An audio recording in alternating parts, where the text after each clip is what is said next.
Good evening, student. This is Anucha, your science teacher from Halwasya Vidya Vihar. How are you all? I hope you all are safe and sound at your houses. Today we are going to discuss the second part of chapter number 11, that is Moon and Star. In the first part, we will discuss first in the space.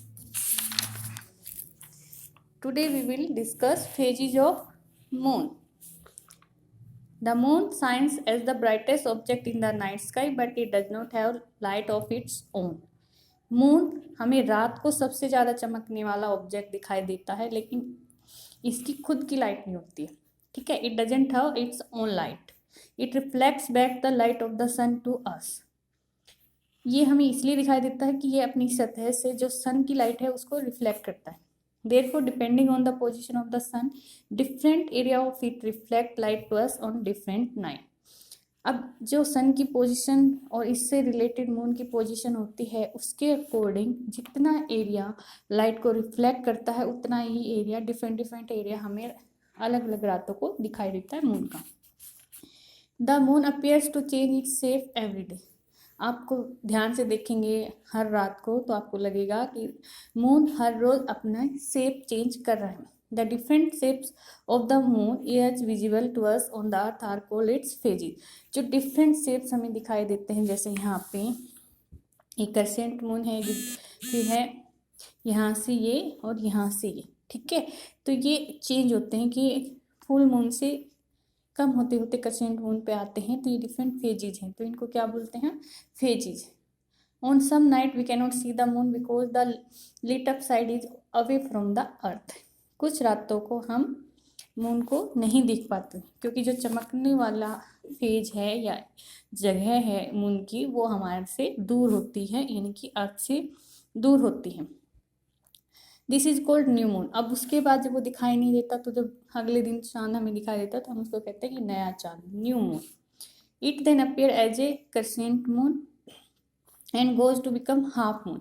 उसके बाद ये half moon मतलब इस shape में हमें अगली रात को दिखाई देता है. जब एक अमावस्या को हमें दिखाई नहीं देता तो अगली नाइट को हमें ऐसे दिखाई देता है. इसको हम क्रेसेंट मून बोलते हैं. फिर हाफ मून हो जाता है and the finally full moon. ठीक है. ये गिबियस मून की हाफ मून. ठीक है. उसके बाद फुल मून.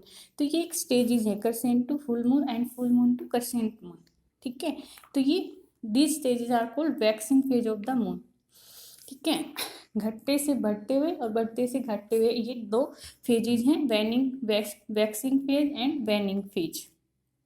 ठीक है.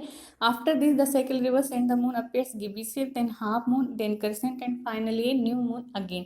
This reverse cycle is called the waning phase of the moon. कि पहले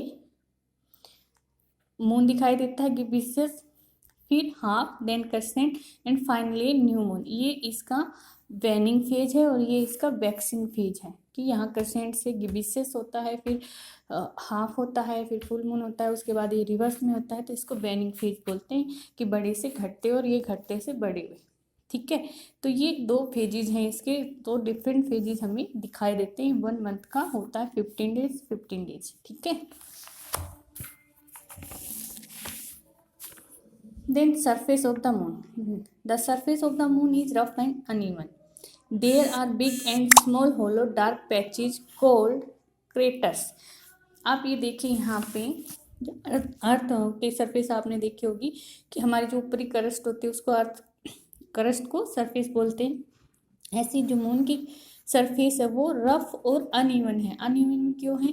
क्योंकि यहाँ पे डार्क और छोटे बड़े ये गड्ढे से हैं जिनको हम क्रेटर्स बोलते हैं. ठीक है. They were formed when solid bodies called materials crashed into the moon surface. ये क्यों बनते हैं कि आपने देखा होगा. ठीक है. आप ये देखेंगे कि जो क्रेटर्स हैं they were formed when solid bodies called, तो जो मेटेरियल्स हैं वो आप देखते हैं कि जो सनलाइट है, सन के बाद जो मरकरी है, वीनस है, अर्थ है, ठीक है, मार्स है, तो इनके बीच में कुछ मेटेरियल्स घूमते रहते हैं जो स्पेस होता है फ्री. और ये कई बार इनके जो अर्थ का सैटेलाइट है मून, इसके ऊपर गिरते रहते हैं. तो इनके गिरने से ये छोटे बड़े गड्ढे बन जाते हैं जिनको हम क्रेटर्स बोलते हैं. Lava that followed from these craters covered the earlier craters and made them look smooth and dark. Moon's rocks are older than any other rocks on the earth.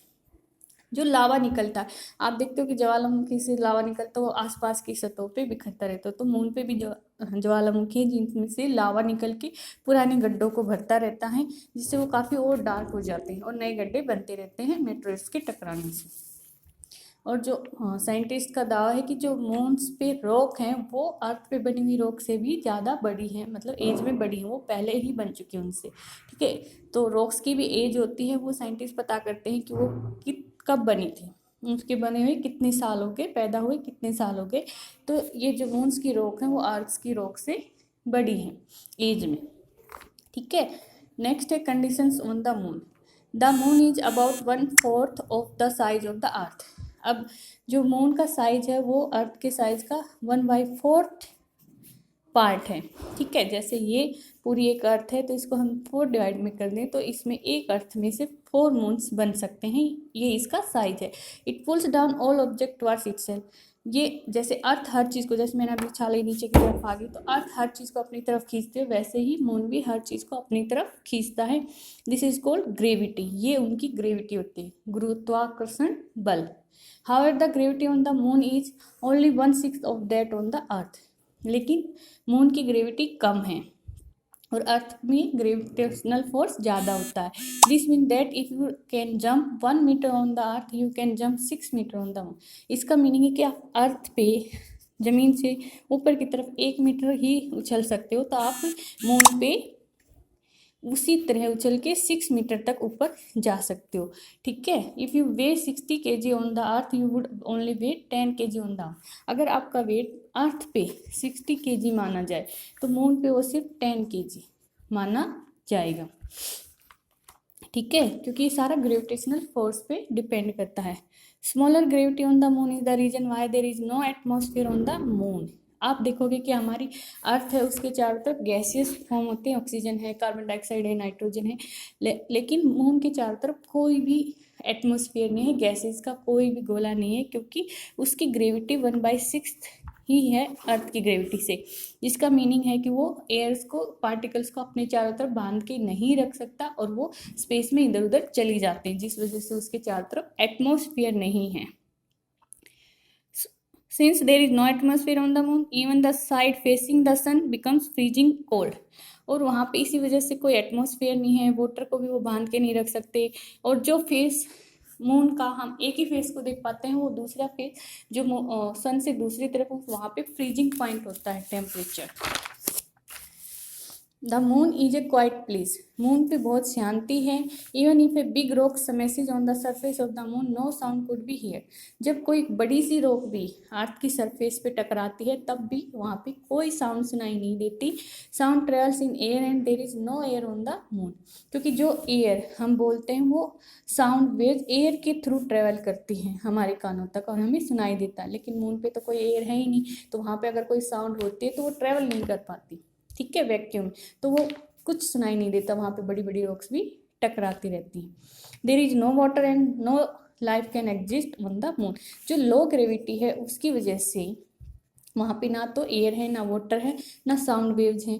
ठीक है, एटमॉस्फेयर है तो साउंड भी नहीं सुना है। तो ये सारे कुछ बेसिक्स होते हैं लाइफ के एग्जिस्ट करने की, और लो ग्रेविटी की वजह से वहाँ पे पानी भी नहीं है, एयर भी नहीं है, तो वहाँ पे लाइफ संभव नहीं है। ठीक है, नेक्स्ट है लैंडिंग ऑन द मून, कि फर्स्ट कौन गए थे, नील आर्मस्ट्रॉन्ग। तो हम देखेंगे कि in the next video we will discuss the landing on the moons.